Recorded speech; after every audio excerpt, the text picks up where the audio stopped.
में हुक्मरां सब व्यस्त हैं खून गरीब का पीने में, तो राम मंदिर या बाबरी का पक्ष नहीं मैं लाई हूं।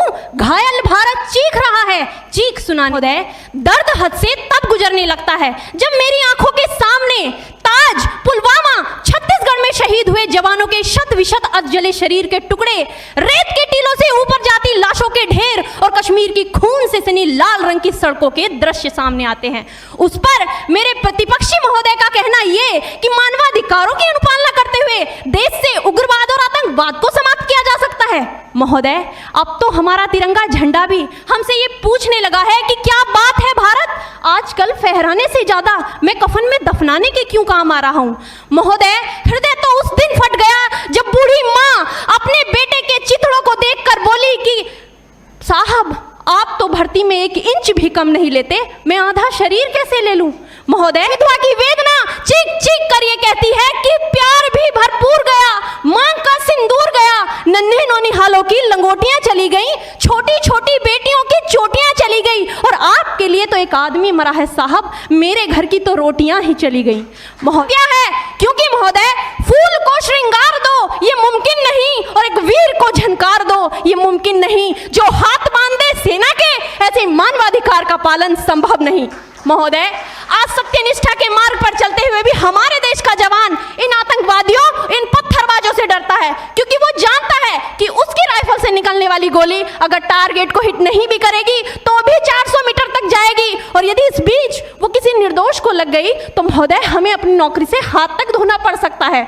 और महोदय, अपनी नौकरी को बचाने की खातिर एक जवान आज ये सोचता है कि चाहे सांप मरे या ना मरे, परंतु लाठी नहीं टूटनी चाहिए, क्योंकि आज हमारे देश के हालात कुछ ऐसे हो गए हैं कि चिरागों को हवाओं में उछाला जा रहा है, हवाओं पर भी रोब डाला जा रहा है। अरे हम ही तो बुनियाद है आंतरिक सुरक्षा की, और आज हमें ही नौकरी से निकाला जा रहा है। भी तो क्या कहा था उस देशद्रोही ने कि तुम एक अफजल को मारोगे हर घर से अफजल निकलेगा। तो मैं भारत की अपनी भारतीय सेना की तरफ से आज ये ऐलान करती हूं कि उस घर में घुसकर मारेंगे जिस घर से अफजल निकलेगा, वो कोख नहीं पलने देंगे जिस कोख से अफजल निकलेगा।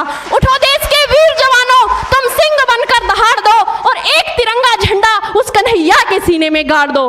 महोदय, अंत में अपनी वाणी को विराम की ओर ले जाते हुए मैं सिर्फ इतना ही कहना चाहूंगी कि नाम की दुहाइयां देने वालों, सीमा पर लड़ा नहीं जाता चरखों से शोलों के आगे, रामायण पढ़ी नहीं जाती सीमा पर गोलों के आगे, धरती के घोर कुहासे को एक सूरज ही हर सकता है, क्योंकि एटम बम से रक्षा केवल एटम बम ही कर सकता है। जय हिंद, जय भारत।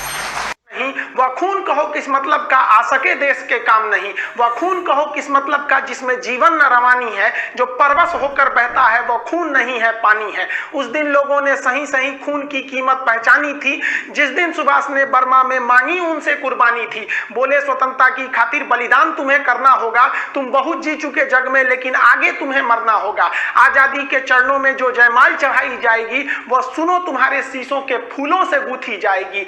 आजादी का संग्राम कहीं पैसों पर खेला जाता है, यह शीश कटाने का सौदा नंगे सर झेला जाता है। अजानू बाहू ऊंची करके वे बोले रक्त तुम मुझे देना, बदले में भारत की आजादी तुम मुझसे लेना। हो गई सभा में उथल पुथल, सीने में दिल न समाते थे, स्वर इंकलाब के नारे कोसों तक छाए जाते थे। हम देंगे देंगे रक्त बस यही शब्द सुनाई देते थे, रण में जाने को युवक खड़े तैयार दिखाई देते थे। बोले सुभाष वह आगे आए जिसके तन में भारतीय खून बहता हो, वह आगे आए जो खुद को हिंदुस्तानी कहता हो, वह आगे आए जो इस खूनी हस्ताक्षर करता हो, मैं कफन बढ़ाता हूं, वह आगे आए जो इसे हंस कर लेता है। सारी जनता हुंकार उठी, हम आते हैं हम आते हैं, माता के चरणों में हम अपना रक्त चढ़ाते हैं।